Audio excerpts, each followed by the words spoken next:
Welcome to Learn Short and Typing with Vikas sir. Legal and general matter for Chandigarh high court, ये आपकी जो Chandigarh high court में भी 400 word ही आएंगे और उसमें मिस्टेक आपकी एक दो से आएगी, बिल्कुल एक्यूरेट होनी चाहिए आपकी 400 words. So at the rate 100 word per minute की डिक्टेशन करेंगे. So be ready, start. On the first of the two issues reproduced above, the tribunal held that the affidavit filed by the respondent number 1 was sworn not before any authority specified in Rule 94A but before the clerk of court of the Court of District Judge Jabalpur, and that the affidavit was thus defective, but on that defect alone the election petition could not be dismissed.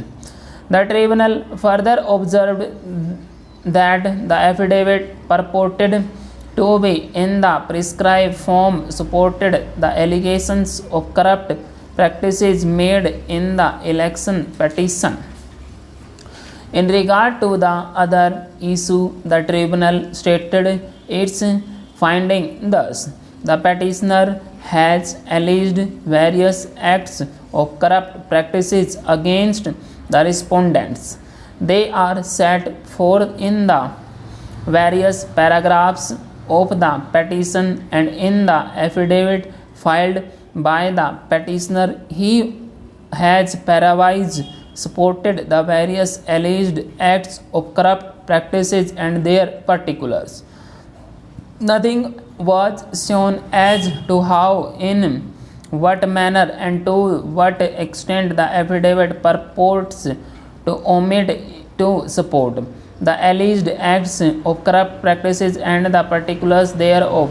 In view of the finding given on issue number 18, if the petitioner seeks leave to file another affidavit, and if he is so permitted, then this question will, if necessary, be considered. However, for the time being, there is nothing which can lead to the conclusion that prima facie the alleged acts of corrupt practices and the particulars given by the petitioner are not supported by an affidavit. On 5th November 1963, the respondent number 1 filed an application for being allowed to file a fresh affidavit in compliance with the proviso to section 83 within bracket 1 of the Act and Rule 94A.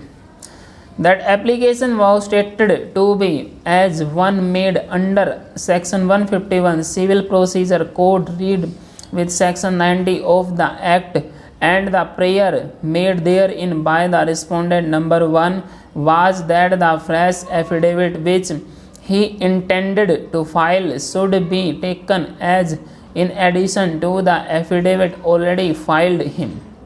At the time of the hearing of that application, the respondent number 1, however, abandoned this prayer and urged that the new affidavit should be taken as in substitution of the one already filed and not in addition to it.